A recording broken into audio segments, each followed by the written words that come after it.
بسم اللہ الرحمن الرحیم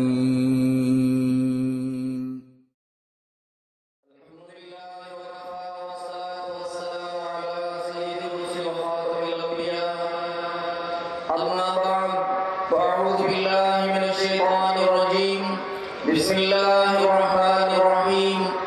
فمن يريد الله أن يهديه يشرح صدره للإسلام صدق الله العظيم برادران اہل سنت والجماعت ذی قدر حضرات علماء کرام اور مشائخ اعظام سب سے پہلے میں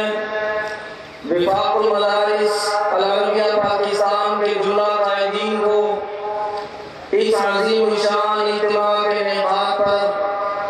اور اس اجتماع کے جملہ منتظمین کو تہہ دل سے خراج تحسین پیش کرتا ہوں۔ ابھی انشاءاللہ العزیز آپ دیگر علماء اور مشائخ اور اکابرین ملت سے استفادہ فرمائیں گے۔ میں آپ کے اور ان کے درمیان زیادہ حائل نہیں ہونا چاہتا ہوں، محض تعمیل حکم میں ایک دو کا ارشاد کر کے اجازت چاہوں گا۔ آج مورخہ 20 مارچ ہے اور مورخہ 23 مارچ کو ہماری قوم یوم پاکستان منانے جا رہی ہے، اور یہ یوم پاکستان اس نظریہ پاکستان اور اس قرارداد پاکستان کی یاد میں منایا جاتا ہے جس کی بنیاد پر ہمارا یہ ملک وطن عزیز اسلامی جمہوریہ پاکستان معرض وجود میں آیا ہے۔ لیکن سخت افسوس کہ آج اس دو قومی نظریے کو اوپر سے پوچھ ڈالنے کی کوشش کی جا رہی ہے۔ آج اسلام کے نام پر معرض وجود میں آنے والے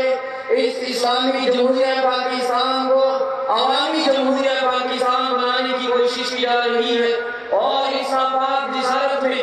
ستم در ستم یہ کہ آئے دن دینی مدارس اور علماء کرام کو